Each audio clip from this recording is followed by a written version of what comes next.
मंदिर जाने का भी अपना एक नियम है। मंदिर जाना और मंदिर देख के आना और मंदिर दर्शन करके आना दोनों बड़ी भिन्न बातें हैं। मंदिर देख के आना, कैसी नक्काशी है, कैसे पंखे लगे हुए हैं, वाटर कूलर किधर लगा हुआ है, प्रसाद का काउंटर कहाँ है, भंडारा किधर चल रहा है, इसको कहते हैं मंदिर देखना। कौन सा पत्थर लगा है, कितना सुंदर मुकुट लगा है, कितना सुंदर छत्र लगा है, इसको कहते हैं मंदिर देखना।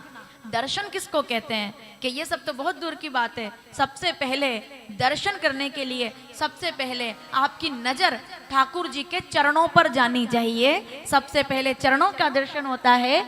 अभी आप जैसे इधर सबसे पहले आप बिहारी जी तो सब लोग गए होंगे वृंदावन, जो नहीं गए हो उनके पास मौका है 27 तारीख को। और आज वो लोग बता दीजिएगा कितने लोग जाने वाले हैं गिरिराज जी की परिक्रमा के लिए, ताकि व्यवस्था बन सके।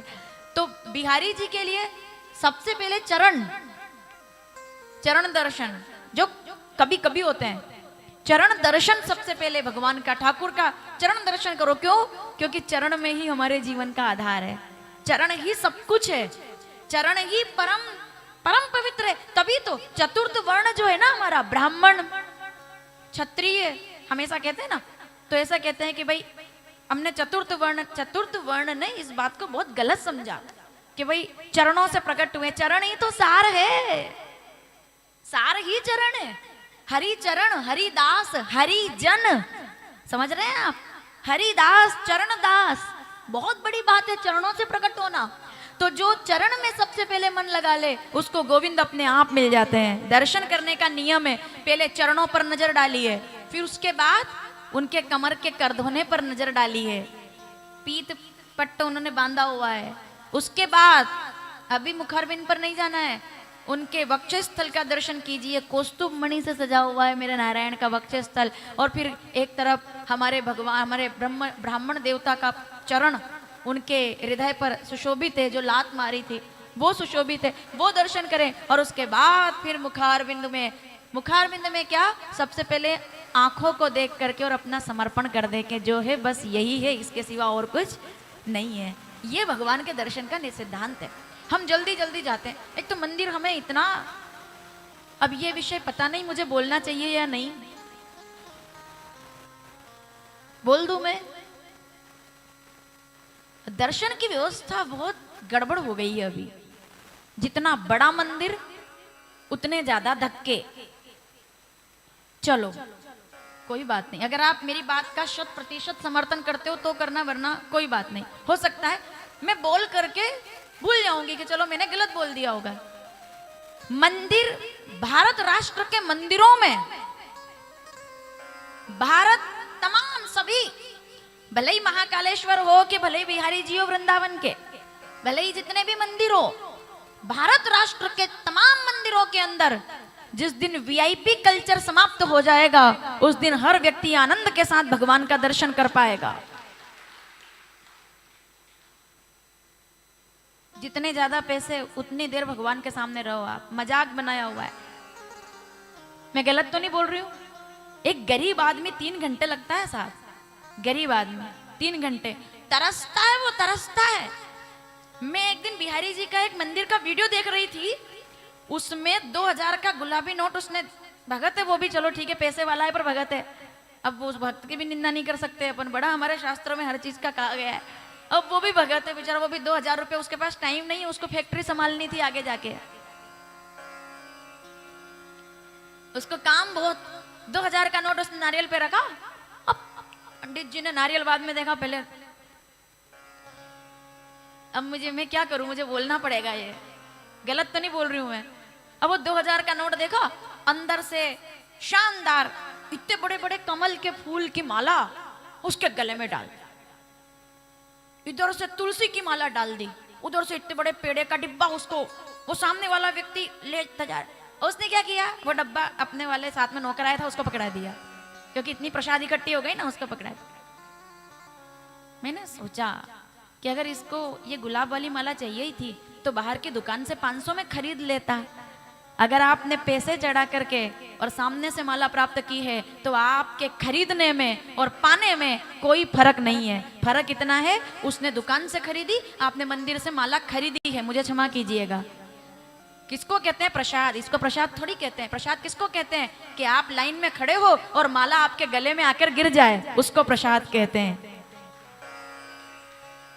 वीआईपी कल्चर मतलब भगवान के यहाँ भी हम लोग कपट रख रहे हैं, धक्का मुक्की कर रहे हैं हम साहब।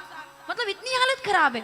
आप वृंदावन जाके तो देखिए बिहारी जी के यहाँ, मेरा बहुत श्रद्धा है बिहारी जी में, पर अभी पिछली बार गई तो दिल दुखी हो गया साहब, बहुत दुखी हुआ।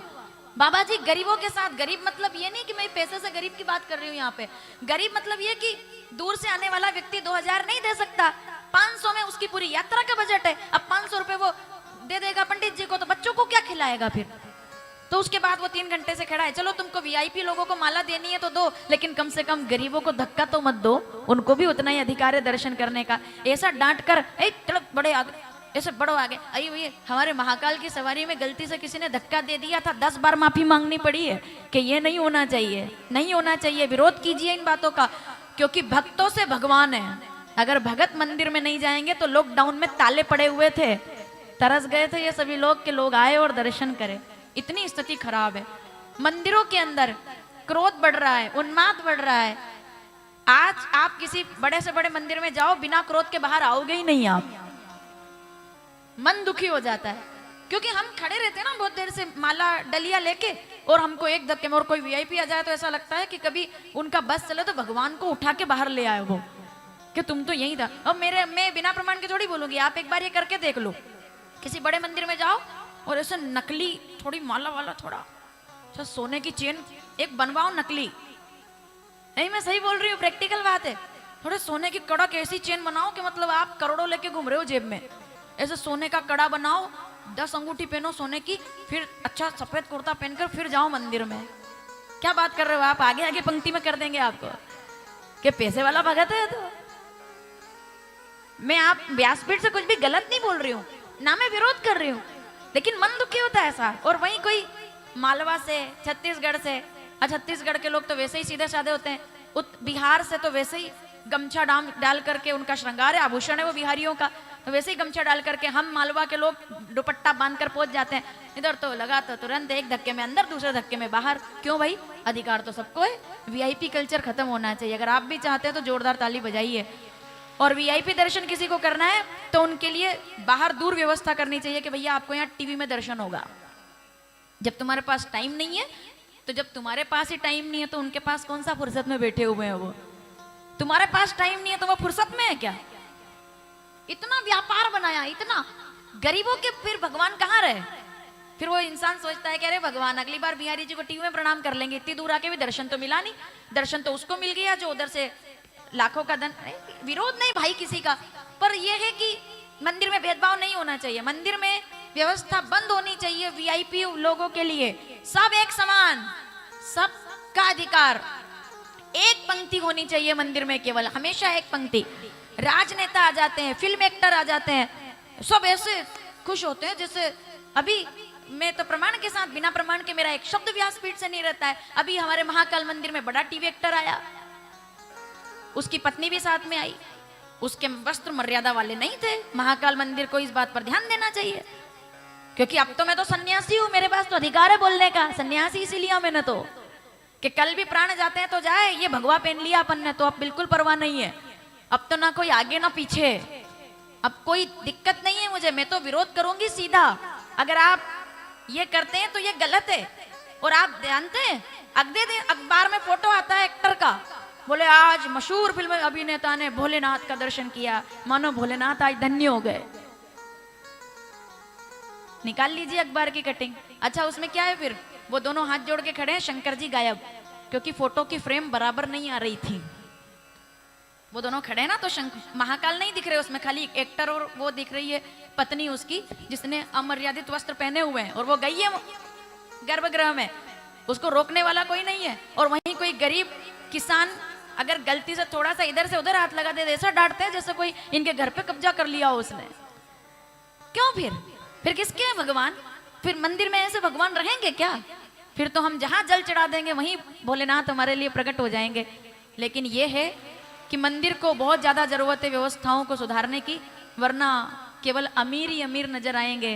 और एक बात याद रखना, जिस मंदिर में कोई भगत नहीं जाएगा, फूलों की टोकरियां नहीं होगी, हर हर महादेव के नारे नहीं होंगे, लाइनें नहीं लगेगी, तो वहां मंदिर तो रह जाएगा लेकिन भगवान नहीं रह जाएंगे। पैसे में थोड़ी भगवान है, श्रद्धा में ईश्वर है।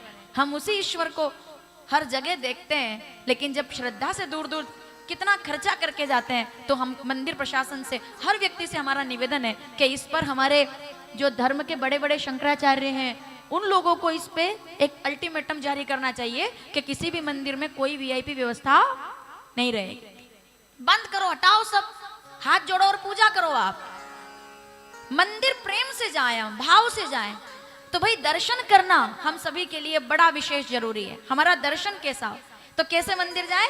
चरणों को देखें, कमर का दर्शन करें, वक्षस्थल का दर्शन करें, आप मस्तक का दर्शन करें, मुकुट का दर्शन करें। बहुत आवश्यक है कि हम ऐसे दर्शन करें भगवान का। तो ये दोनों दर्शन कर रहे हैं, अब एक चरण का दर्शन करने के लिए उत्सुक है।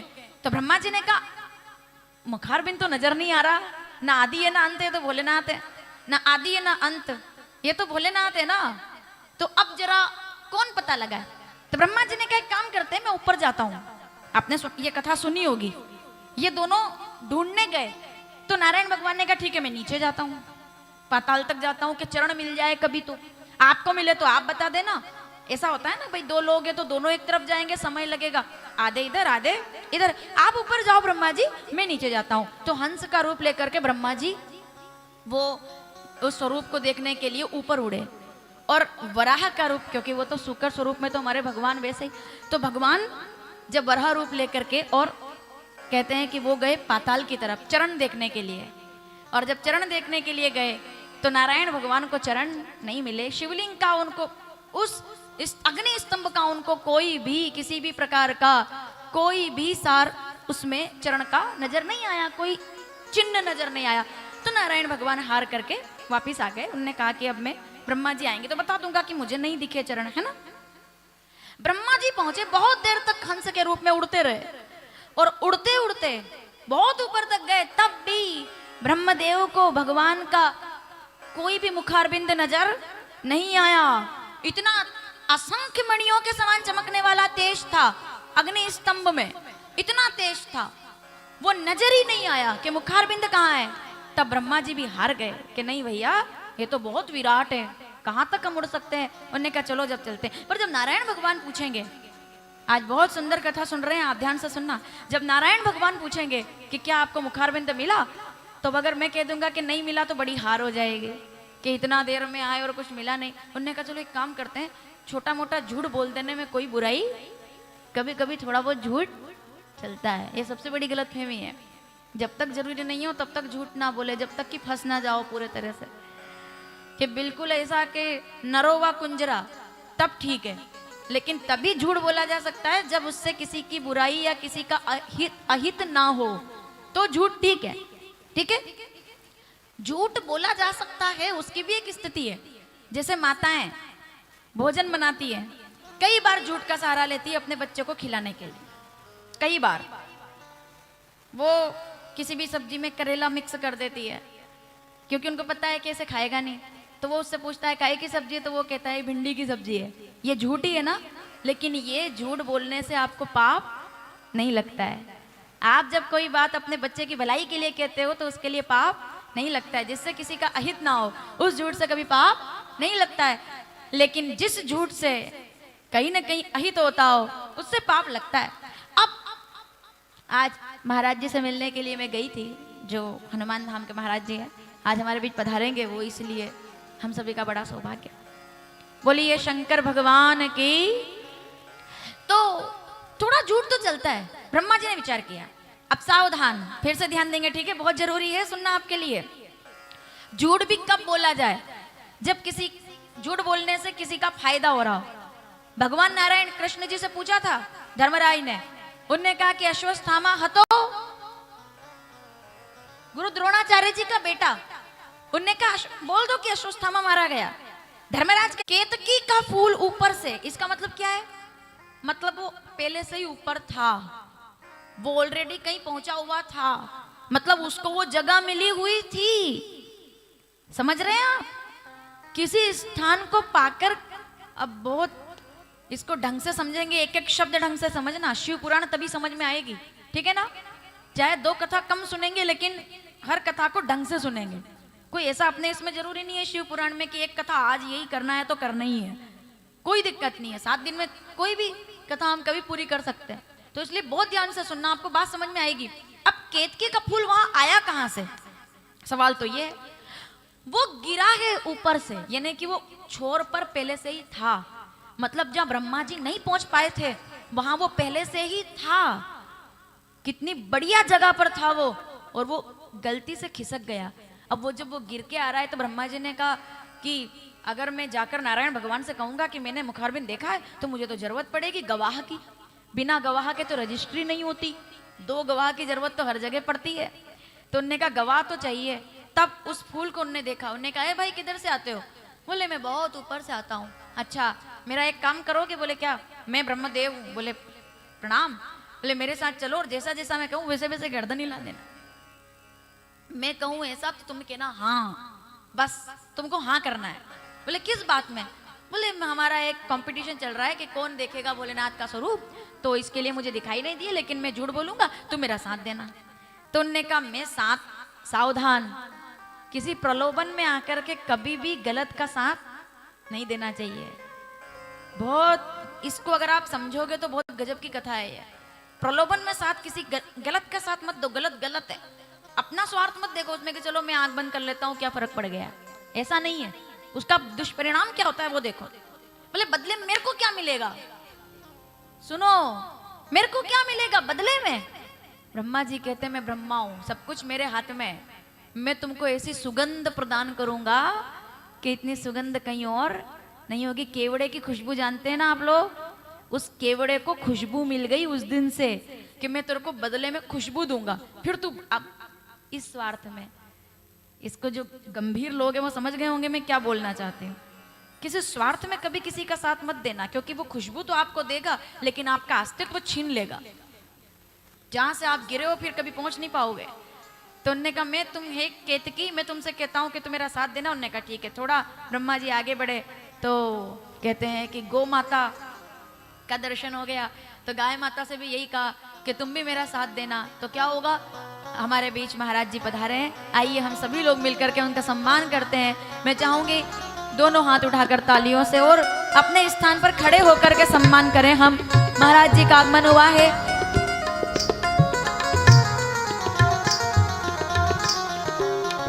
परम पूज्य गुरुदेव हमारे एक छोटे से आज आमंत्रण पर हमारे बीच आप पधारे हैं। हनुमान धाम को अपना संरक्षण देने वाले बजरंगबली महाराज की अध्यक्षता में आप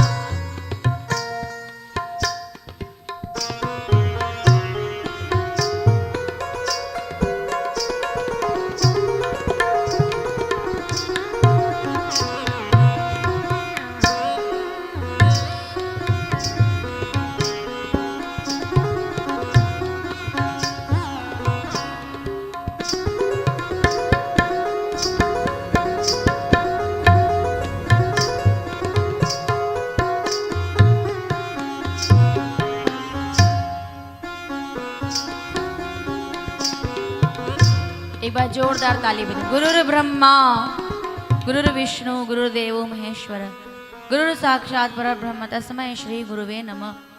पूज्य गुरुदेव का हम सभी जय गणेश परिवार के लोग, महाराज जी यहाँ कोई मध्य प्रदेश से, कुछ लोग उत्तर प्रदेश से, कुछ लोग दिल्ली से, गुजरात से, राजस्थान से और छत्तीसगढ़ से, इतने राज्यों के लोग यहाँ जय गणेश परिवार के साथ आपके चरणों में प्रणाम करने के लिए उपस्थित हैं। और महाराज जी को हम प्रणाम करते हैं। आपके आशीर्वाद से हनुमान धाम में हमको कथा कहने का अवसर मिल रहा है। आइए हम दोनों हाथ उठाकर तालियों से अभिवादन करें, वंदन करें कि हम इस महाकथा को, महाशिव पुराण को यहाँ सुन पा रहे हैं।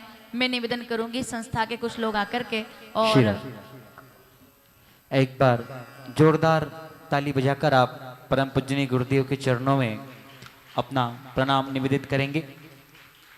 मैं परम पूजनीय गुरुदेव के स्वागत एवं आशीर्वाद के लिए वर्षामृत सेवा संस्थान के हमारे संरक्षक सम्माननीय श्री कुलेश्वरी चंद्राकर साहब, अध्यक्ष विजय सिंह जी पटेल साहब, सदस्य सम्माननीय श्री राजेंद्र जी भट्ट साहब, प्रकाश जी बैरागी, योगेंद्र सिंह जी ठाकुर साहब लखनऊ, मक्खन लाल जी केसरवनी साहब प्रयागराज, आप पधार जाएं शीघ्र। बाबू सिंह जी चौहान साहब एवं प्रताप सिंह जी परिहार साहब, वर्षामृत सेवा संस्थान के सभी सदस्यगण मंच पर पधार कर परम पूजनीय गुरुदेव का स्वागत करके उनसे आशीर्वाद प्राप्त करेंगे। एक बार जोरदार ताली बजाकर सम्मान करें, स्वागत करें।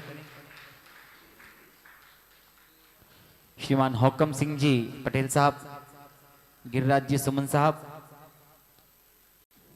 वर्षामृत सेवा संस्थान समिति द्वारा यहाँ पर परम पूजनीय गुरुदेव का स्वागत हो रहा है।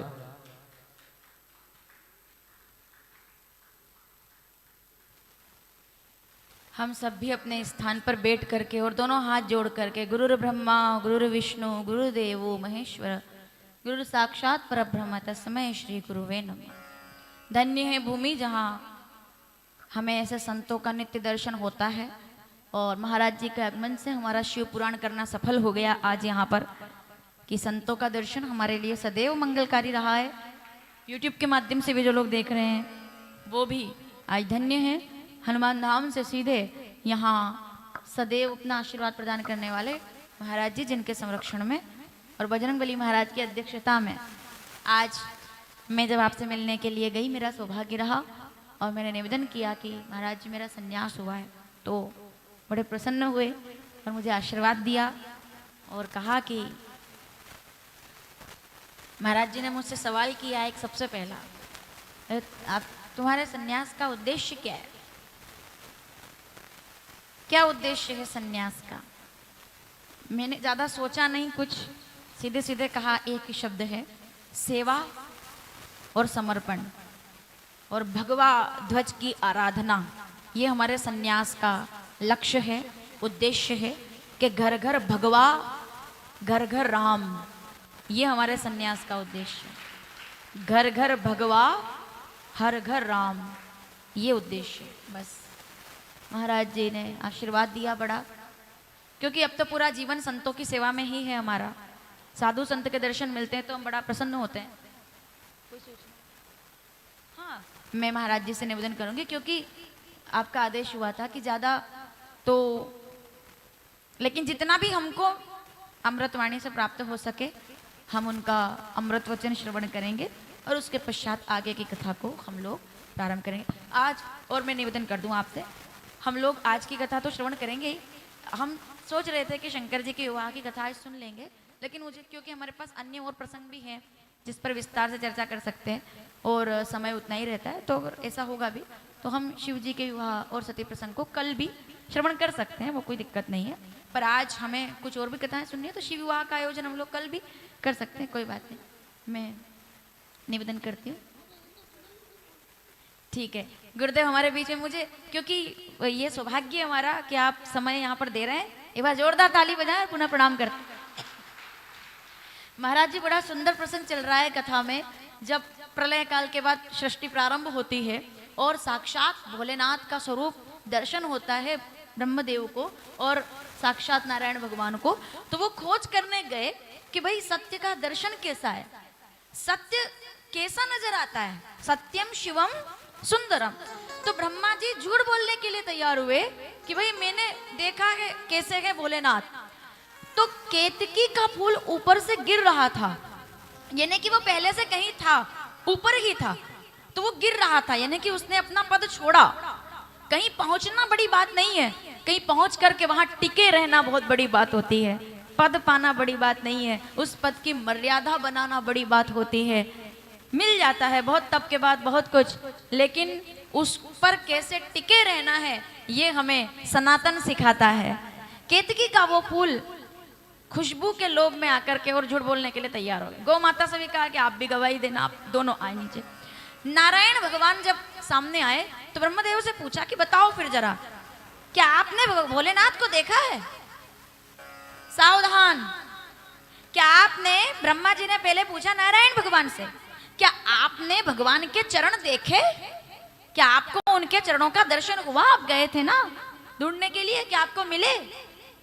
तो नारायण भगवान ने दोनों हाथ जोड़ करके और कहा, हे ब्रह्मदेव क्षमा कीजिए, लेकिन बहुत ढूंढा, कुछ भी मिला ही नहीं, कुछ नहीं मिला, खूब ढूंढा, कितना ढूंढा, मिला ही नहीं। ये शक्ति अनंत है, विराट ऊर्जा है इसमें, जो भोलेनाथ का स्वरूप है। तभी तो नारायण भगवान भोलेनाथ से बड़ा प्रेम करते हैं। मेरे राम जी भोलेनाथ से बड़ा प्रेम करते हैं। रामचरितमानस उत्तरकांड 45वां दोहा, साक्षात तो भगवान ने कहा है रामचरितमानस में कि और एक यह गुप्त मत सबई कहूं कर जोरी। क्या बात है, राम जी कह रहे हैं उत्तरकांड में, माताओं पढ़िएगा जरूर 45वां दोहा, कि और एक यह गुप्त मत सबई कहूं कर जोरी, शंकर भजन बिना नर भगति न पावई मोरी। जो शिव जी की सेवा नहीं करेगा उसको नारायण कभी प्रिय नहीं होंगे, और जो नारायण की सेवा नहीं करेगा उसको कभी शंकर जी प्रिय नहीं होंगे। आप देखिए कई बार हम लोगों को ये विडंबना होती है कि हम शंकर जी की आराधना करते हैं तो हम क्या नारायण भगवान का भी नाम लें? हम नारायण भगवान की आराधना करते हैं तो क्या हम वैष्णव हैं तो क्या हम शिव जी की पूजा करें कि नहीं करें? हम तो शिव में हैं तो क्या हम नारायण गोविंद को मनाएं कि नहीं मनाएं? देखिए स्पष्ट लिखा हुआ है कि जो नारायण की पूजा करते हैं उनसे शंकर जी प्रसन्न होते हैं, और जो शंकर जी की पूजा करते हैं उनसे नारायण सर्वदा प्रसन्न रहते हैं। नारायण भगवान कहते हैं मेरे भगत जब आपके द्वार पर आए तो आप संभाल लेना, और शंकर जी कहते हैं मेरे भगत जब आपके द्वार पर आए तो आप संभाल लेना। कोई विरोध नहीं है, कोई भेद नहीं है, हरिहर में बड़ा प्रेम है, ये बहुत अत्यंत प्रेम है। तो क्या बोले नारायण? बोले क्षमा चाहता हूं, मुझे नजर कुछ नहीं आया, बस ये दिव्य शक्ति है, कोई तेज है जो शिवरात्रि पर प्रकट हुआ है आज, मैं प्रणाम करता हूं। आप बताइए आपका क्या कहना है? ब्रह्मा जी भी चाहते तो सच बोल सकते थे, झूठ बोलना बहुत सरल है, सत्य क्या है, कठिन क्या है? सत्य। और धर्म न दूसर, रामचरितमानस। क्या बात है, ये चौपाई मुझे हमेशा अच्छी लगती है। रामचरितमानस अयोध्या कांड 94 दोहा, ठीक तीसरी चौपाई। और जो किसी संशय में हो ये चौपाई जरूर पढ़ेगा। क्या बात कही है, धर्म न दूसर सत्य समाना, आगम निगम पुराण, सबका यही सार है। सत्य कहा नारायण ने। अब आज आप बहुत सुंदर कथा सुन रहे हैं, इस समय ब्रह्मा जी से कहा आपका क्या कहना है? तो ब्रह्मा जी कहते क्या बात कर दी आपने, आपने ढंग से देखा नहीं होगा। अरे मुझे तो मुखारबिंद दिखा, आपको चरण कैसे नहीं दिखे? आपको दिखा है मुखारबिंद, आपको भोलेनाथ दिखे? अब भी मौका था, नारायण भगवान ने फिर पूछा, बोले आपको दिखा? बोले बिल्कुल दिखा। बोले क्या बात है, और नहीं मानो तो केतकी से पूछो, गाय माता से पूछो। केतकी को इशारा किया ब्रह्मा जी ने, बोले अब वो टाइम आया है गर्दन हिलाने का, अब बोलो। तो उसने कहा हाँ इनने देखा, हमने देखा कि इनने देखा। झूठ के साथ बोला गया झूठ भी अंत में जाकर विनाश ही करता है। सत्य जितना बड़ा तप है, झूठ उतना ही बड़ा पाप है। सांच बराबर, बड़ा अच्छा सा दोहा याद होगा आपको, मैं भूल जाऊं तो मुझे याद दिलाइएगा। मैं भूल गई, अब आप मुझे याद दिला दीजिए, ठीक है? सांच बराबर, मुझे थोड़ा थोड़ा आप बोलोगे तो याद आ सकता है, लेकिन बोलना आपको ही है पूरा, मुझे बिल्कुल याद नहीं है, आप मुझे याद दिलाएंगे, ठीक है? सांच बराबर और झूठ बराबर, जाके हृदय और ताके हृदय, जिसके हृदय में सत्य है उसके हृदय में भगवान है, ठीक है? ब्रह्मा जी ने जैसे ही कहा, नारायण भगवान ने कहा बहुत अच्छा, मैं आपको प्रणाम करता हूं। इतनी देर में तो वो जो अग्नि स्तंभ है वहां से स्वर फूट पड़ा, बोले धन्य हो धन्य हो धन्य हो, हे नारायण मैं आपको प्रणाम करता हूं, क्योंकि आपने सत्य बोला है कि आपको मेरे चरण नजर नहीं आए। और इसीलिए सावधान, प्रत्येक पूर्णिमा पर जिस कथा को घर में गाया जाता है तो कभी कोई जीवन में अवसाद नहीं रहता, कोई दुख नहीं रहता। वो कथा अब यहां से सुनने जा रहे हैं आप, ठीक है? क्या बोले वो? साक्षात भोलेनाथ, वो उस अग्नि स्तंभ से आवाज आई, बोले हे नारायण आज मैं प्रसन्न होकर के और अब आपको नया नाम दे रहा हूं आज से, क्योंकि आपने आज यहाँ मौके पर सत्य बोला है, इसलिए आज से आपका नाम पूरा कर दीजिए। सब ज्ञानी लोग हैं आप। आज से आपका नाम केवल नारायण नहीं, आज से आपकी घर घर में पूजा, गृहस्थियों में पूजा, राजा रंक को राजा बनाने वाली पूजा। ठीक है, सबने सुन रखी है। नाविक की नाव में रखा हुआ धन हो या फिर लीलावती से लेकर कलावती तक सबकी यात्राएं हो, हर महीने पढ़ने वाली कथा। बोलिए सत्यनारायण भगवान की। हम जो 5 अध्याय पढ़ते हैं ना, वो तो केवल हम ये पढ़ते हैं कि किसने सुनी, किसने प्रसाद नहीं ली, तो क्या क्या हुआ, लेकिन सत्यनारायण का प्राकट्य कैसे हुआ वो शिव पुराण कहती है। कि वो कथा कौन सी है जिसको सुनना चाहिए, वो ये कथा है कि नारायण सत्यनारायण कब हुए, जब उन्होंने भोलेनाथ के सामने सत्य बोला। क्योंकि धर्म न दूसर, श्रीमद् भगवद गीता कहती है आपके आचरण में परमात्मा उतरना चाहिए, भगवान आपके आचरण में उतरना चाहिए। श्रीमद् भगवद गीता 2 अध्याय 15वां श्लोक, यम ही न व्यथयन्ते पुरुष पुरुष ऋषभम सम सुख दुखम धीरम सो अमृत तत्वाय कल्पते। जिस व्यक्ति ने समय के साथ अपना धीर गंभीरता नहीं त्यागी, वही महात्मा, वही साधु, वही मुनि, वही जीव परम शुद्ध आत्मा कहलाता है।